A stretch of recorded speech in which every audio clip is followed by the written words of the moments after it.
tardes.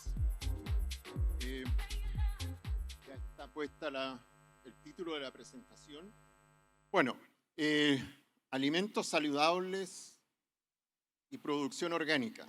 Creo que son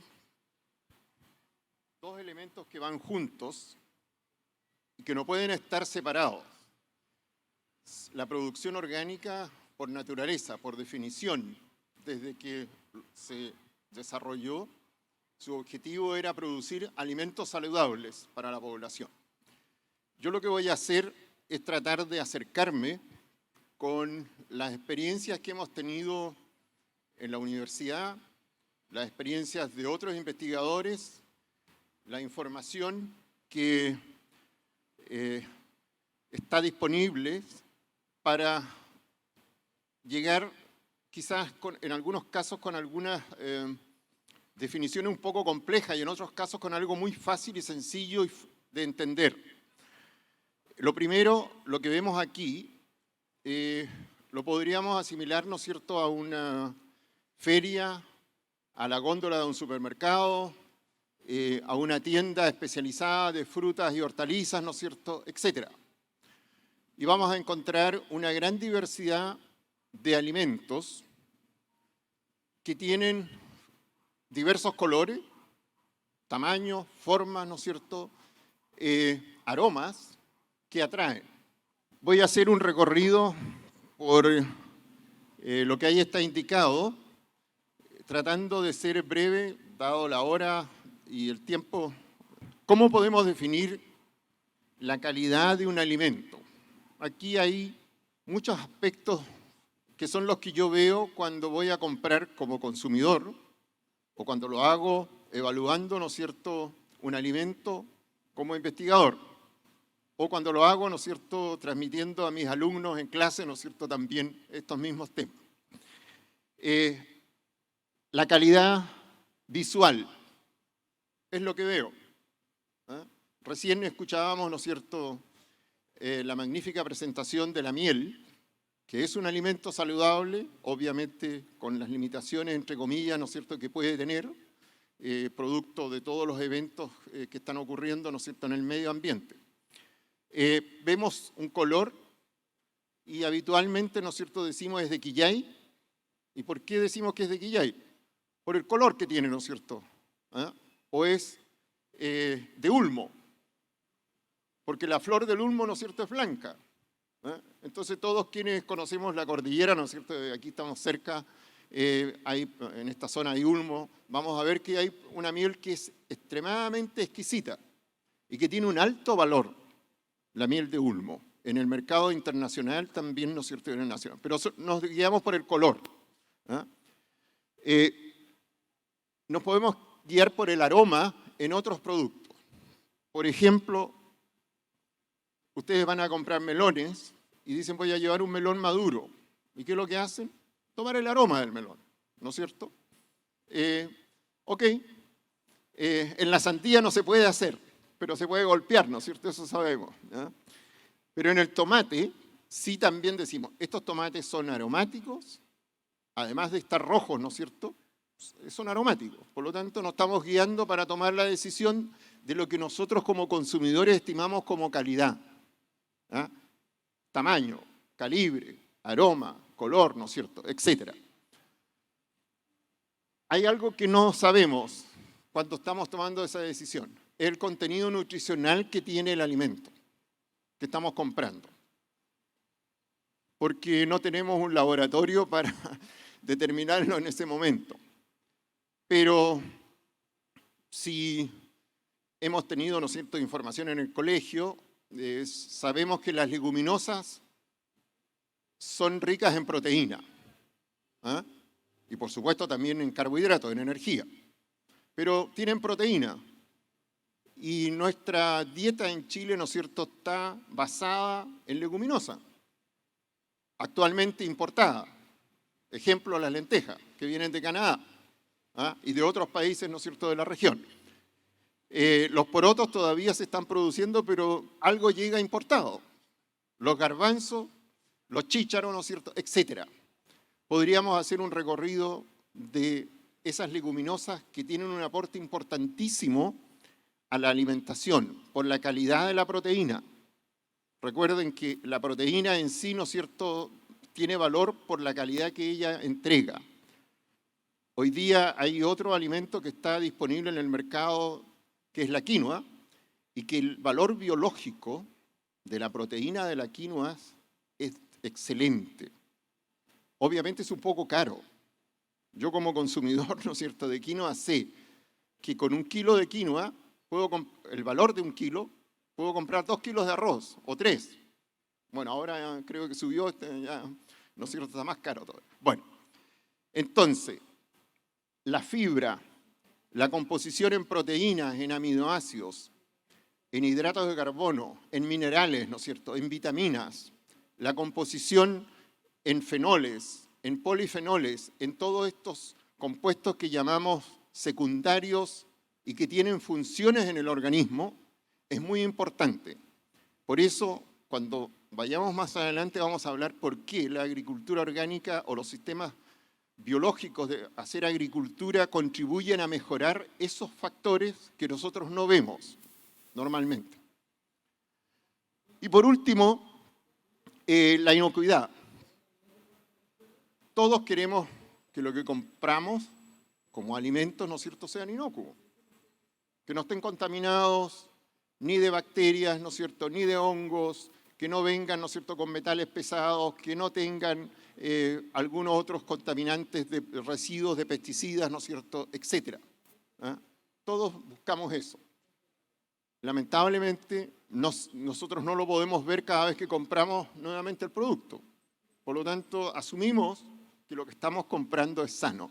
La pregunta me la han hecho muchas veces y se la han hecho a ustedes seguramente quienes trabajan mucho tiempo en producción orgánica, en producción biodinámica, ¿no es cierto?, o en agricultura, agroecología.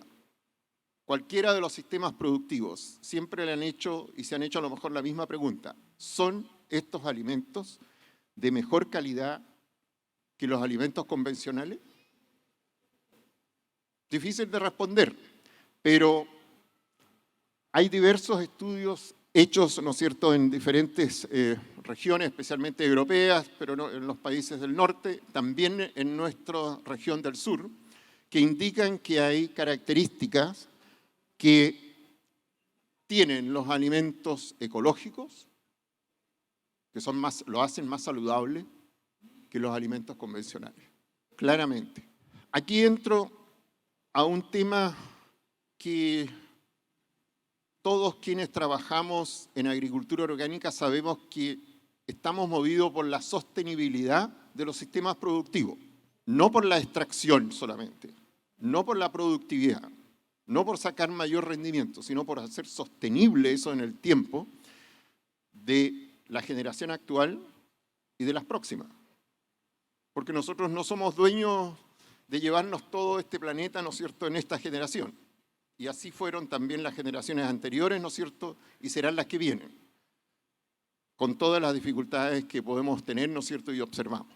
Por lo tanto, la calidad es algo dinámico que se expresa por la sociedad, se expresa por la salud, por la ecología, por la economía, y cada uno de esos factores y en cada uno de esos sectores se solicita una certificación. Y hoy día tenemos certificaciones en el país también, no solo las orgánicas. ¿Por qué? Porque los consumidores necesitan tener certeza de lo que están comprando. Debieran haber más, tenemos muy pocas, lamentablemente.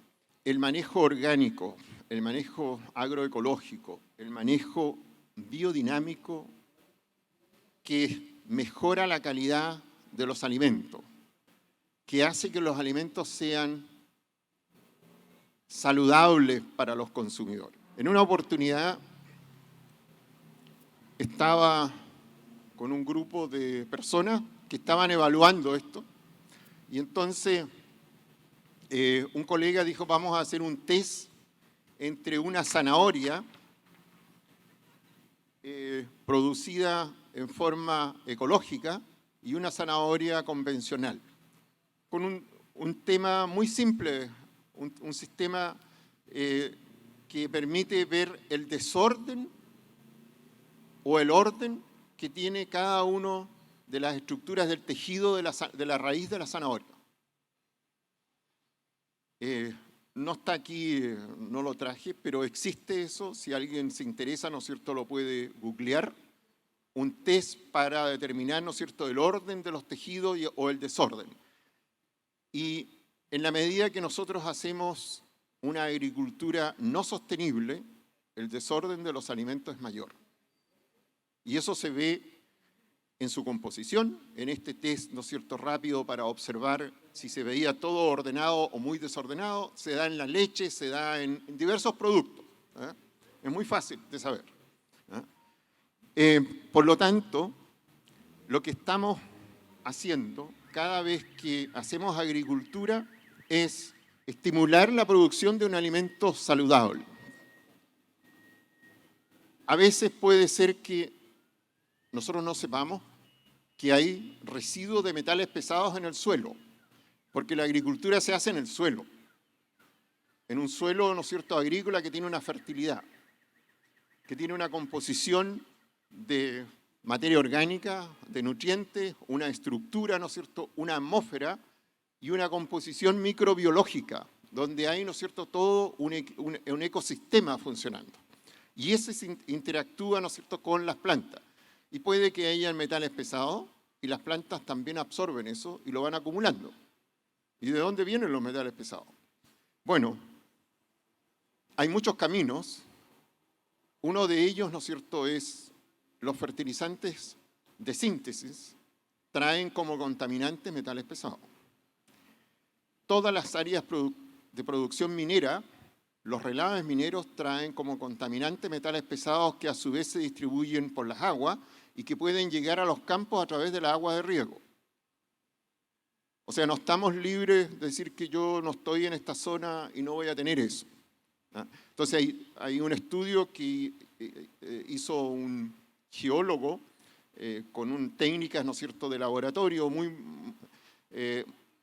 completo entre la región metropolitana y la octava región, mapeó los suelos determinando dónde estaban las mayores concentraciones de metales pesados. Y curiosamente, en algunas áreas de alta producción de cultivos intensivos agrícolas, donde se usa muchos insumos, había también muchos metales pesados y no hay producciones mineras en la zona. En consecuencia, lo que pongo ahí, ¿no es cierto?, junto con las otras cosas que nosotros conocemos, pueden estar, y eso es un desafío para la producción orgánica. Existe, ¿no es cierto?, la posibilidad de sacar los metales pesados si está el suelo contaminado. Existe hoy día tecnologías, ¿no es cierto?, para ello. Obviamente no se puede sacar todo, pero se puede ir sacando parcialmente hasta poder disminuir eso. Algunas de las experiencias y de los resultados de las investigaciones que hemos hecho en la universidad, midiendo en un cultivo, ¿no es cierto?, por ejemplo, de melón, los contenidos de materia seca y los contenidos de sólidos solubles. Normalmente los contenidos de materia seca de la fruta de melón convencional es bastante más reducida que lo que aparece ahí, 8.6, que sería el más bajo. Es alrededor de un 7%. Y aquí hay, ¿no es cierto?, alrededor de un 10% y más. Esto está en la pulpa del melón. O sea, cada vez que un consumidor consume pulpa habitualmente de melón, lo que está recibiendo es menos agua y más materia seca, más nutrientes, elementos nutricionales, ¿no es cierto?, que hablábamos antes, más hidratos de carbono, más antioxidantes, como los carotenoides que yo mencioné ahí, que son estos que le dan el color al melón. El melón calameño, ¿no es cierto?, es anaranjado, precisamente porque tiene unos carotenoides que tienen funciones antioxidantes para nuestro organismo. De ahí entonces que es beneficioso, ¿no es cierto?, pensar que estamos contribuyendo, ¿no es cierto?, a aportar a la salud como sistema de producción orgánica, a reducir, ¿no es cierto?, probablemente algunas patologías a nivel de la población si la alimentación orgánica se masifica. Ahí vemos, ¿no es cierto?, los melones que trabajamos en nuestras investigaciones, ¿no es cierto?, en invernadero, que es para producción temprana. Esto es de producción orgánica, conducidos en altura, en invernadero, no en suelo. Estos melones son plantados a comienzos de agosto, en invernadero, o a fines de julio, y se inicia la cosecha a mediados de noviembre. Son melones que tienen máximo 1 kilo de peso para ser, ¿no es cierto?, soportados. Y como ven ustedes, son enmallados para mantenerse, ¿no es cierto?, en el soporte del invernadero. Hay de colores claros, ¿no es cierto?, como está aquí en las plantas, o también de colores más bien vistosos, verde amarillentos. Este tipo de melón charenté es un melón no común en el mercado nacional. Nosotros estamos trabajando con la introducción también de nuevos tipos de melones al país. O sea, en Chile tenemos 2 tipos, calameño y tuna, ¿no es cierto? El de pulpa verde y el de pulpa naranja. Este es un melón de pulpa naranja, pero con otras características externas. En peso medio, ya lo mencioné, número de frutos por planta, que quiere decir que podemos llegar hasta 4 frutos, 3,94 frutos, para producción temprana, entre el mes de noviembre y diciembre, lo que quiere decir que también se puede producir en enero y en febrero. Si uno sigue produciendo y las plantas las mantiene, ¿no es cierto?, va a aumentar el periodo de oferta del producto. Hemos trabajado también en este producto, no solamente con manejo, sino también conociendo, ¿no es cierto?, la post cosecha, el tiempo de duración. En esta zona hay producciones de alcachofa, sabemos que están concentradas en otras regiones, especialmente en la 4ª región y en la 5ª, pero también en la zona central ha habido y sigue habiendo, digamos, producciones de alcachofa. Obviamente, actualmente en menor cantidad que la que hubo en un momento en que había una industrialización de alcachofa o una exportación de alcachofa. Esto es muy interesante. Volvemos a los alimentos saludables, a la alimentación sana, equilibrada, con alimentos provenientes de una agricultura que respeta el medio ambiente, que respeta, ¿no es cierto?, el entorno, que respeta los ciclos biológicos que ocurren, así como lo que mencionaba, ¿no es cierto?, Eduardo Donoso en su presentación anteriormente. ¿Qué tiene la alcachofa que nos sirve como alimento funcional para que sea saludable? Bueno, tiene unos compuestos, no se preocupen de los nombres, de eso nos preocupamos nosotros, pero la inulina, ustedes saben que es el azúcar de los diabéticos y tiene altos contenidos de eso. ¿Qué tiene el ají? La capsaicina, que es un alcaloide, que también tiene funciones, pero también tiene carotenoides. Obviamente tiene vitamina, especialmente vitamina C. El brócoli, glucosinalatos. ¿Qué son esos? También son antioxidantes que tienen los repollos, que tiene la coliflor. Cada vez que nosotros consumimos algunos de estos productos de estas especies, de cualquier forma, percibimos que tiene un aroma diferente. Esos son los glucosinalatos. La Organización Mundial de la Salud recomienda 400 gramos de frutas y hortalizas en una dieta balanceada durante el día para un adulto. Tampoco es mucho. No piensen ustedes que también puedo tomar, ¿no es cierto?, un jugo de frutas, puedo reemplazarlo, de hortaliza. O sea, puedo llegar por esa vía a incorporar, ¿no es cierto?, como habitual, un consumo de alguna de estas especies. Todos sabemos que la zanahoria tiene beta-caroteno y desde niños, ¿no es cierto?, nos hacen comer, ¿para qué? Para la visión, ¿no es cierto? Ya. Pero el brócoli también tiene beta-caroteno. Iba a decir, pero es verde. Sí, es verde, pero está enmascarado, está adentro. O sea, hay otras especies de hortalizas verdes que también tienen beta-caroteno. Por ejemplo, la espinaca. Por ejemplo, la acelga. Además, ¿no es cierto?, del brócoli. Y tiene luteína. La luteína es, ¿no es cierto?, uno de los compuestos también antioxidantes que está normalmente en el maíz o en otras especies. En el lupino también. Hay un Lupinus luteus, que tiene su nombre científico, se llama Lupinus luteus, y por eso porque tiene luteína, hartos contenidos. Aquí hay luteína y este es un antioxidante. Todo esto es un desarrollo de los últimos 40 o 50 años, cuando apareció el cáncer a nivel mundial y hubo que empezar a buscar cómo superar esta patología, ¿no es cierto?, que hasta hoy día está presente. Bueno, en un trabajo que nosotros hicimos, el mérito que tiene es que, de acuerdo a las variedades, también puede variar el contenido. Efectivamente es así, porque una parte es la genética de la variedad y otra parte es el efecto del manejo y del ambiente, el efecto del manejo orgánico, ¿no es cierto?, y del ambiente. Entonces, por eso vemos que aquí también hay algunas diferencias, ¿no es cierto?, entre estas tres variedades. Los tres brócolis son verdes, tienen la misma forma, tienen el mismo sabor, pero tienen diferentes componentes. Este es un cultivo que me ha acompañado durante gran parte de mi vida académica, el pimentón. Además es un cultivo, ¿no es cierto?, originario de América, junto con el ají, solo que este es el pimentón que no es picante, y que fue, ¿no es cierto?, encontrado por casualidad en todas las reservas vegetales, ¿no es cierto?, se encontró una planta que tenía estas características y se empezó a mejorar y se logró, ¿no es cierto?, hoy día tener pimentones rojos, pimentones verdes. Todos los pimentones verdes llegan a rojo. No, no es verdad. Los pimentones verdes también llegan a amarillos. Hoy día tenemos en el mercado, ¿no es cierto?, pimentones amarillos y pimentones anaranjados. Y también pimentones de color morado. Y los colores van asociados a componentes nutricionales. Por ejemplo, la lechuga verde tiene unas características, ¿no es cierto?, con respecto a la lechuga morada, a la lechuga hoja de roble que hoy día está en el mercado y que es muy interesante, ¿no es cierto?, y muy suave.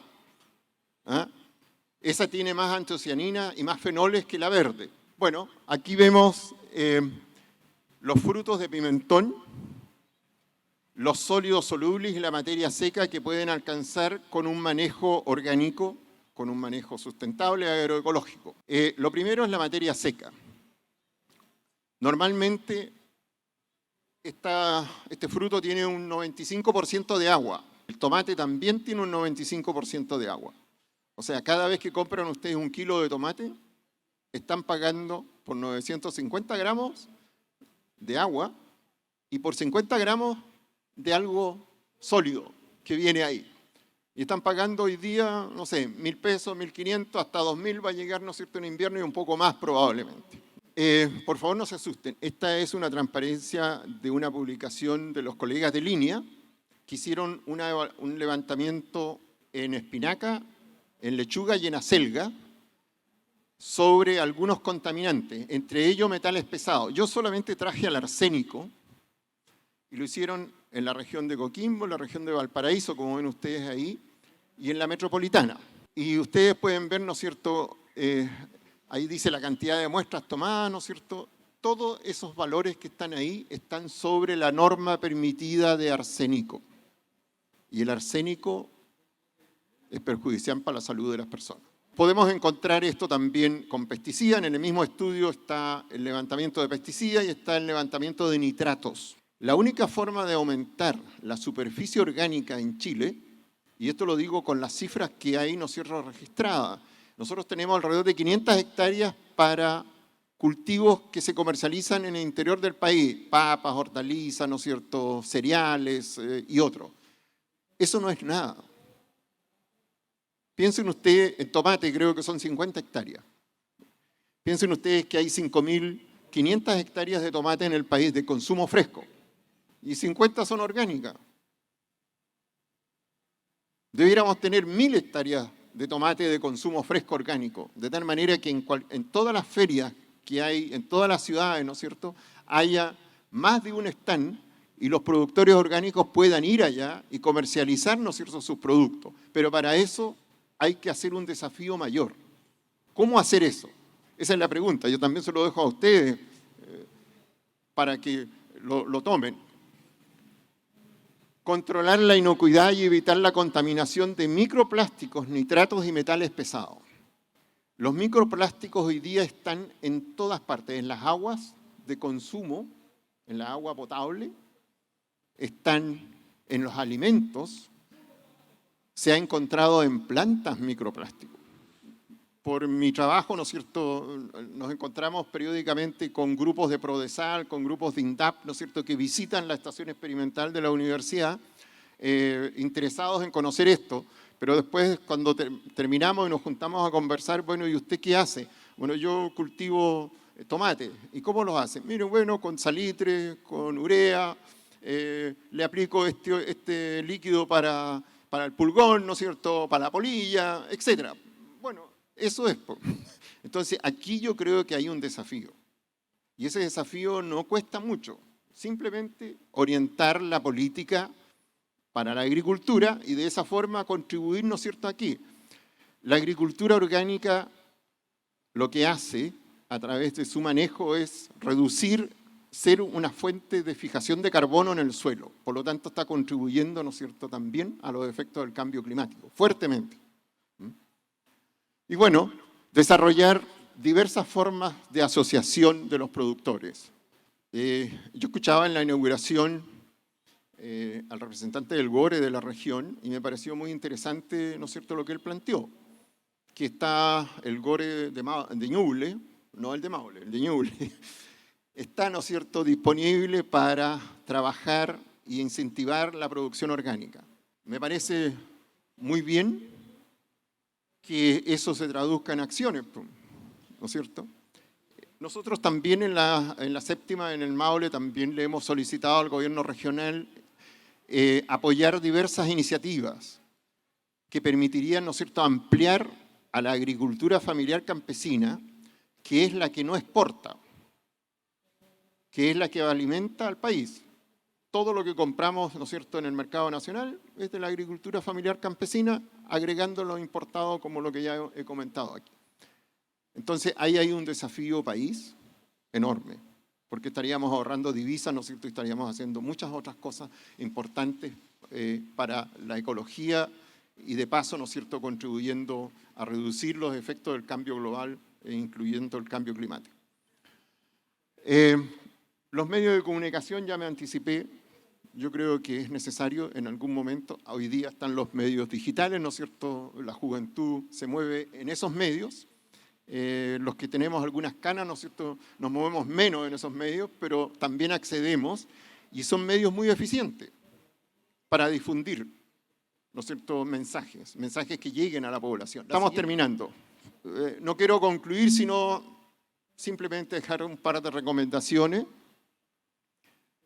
Los alimentos orgánicos aportan a la salud, contribuyen, ¿no es cierto?, a una alimentación saludable, ya lo hemos visto. La agricultura orgánica, agroecológica, ¿no es cierto?, o biodinámica u otras formas de agricultura contribuyen, como dice ahí, ¿no es cierto?, a reducir los efectos negativos del cambio climático. La seguridad alimentaria debe comenzar, ¿no es cierto?, por fomentar parte desde el Estado los sistemas productivos. La seguridad alimentaria es un gran tema. Desde la guerra, ¿no es cierto?, en Europa del Este estamos viendo cuáles son, ¿no es cierto?, sus efectos. Desde la pandemia también estuvimos viendo cuáles eran sus efectos cuando no llegaban, ¿no es cierto?, determinados barcos, no solamente con autos, ni con electrodomésticos, sino que también con alimentos. Por lo tanto, es un desafío enorme. Muchas gracias.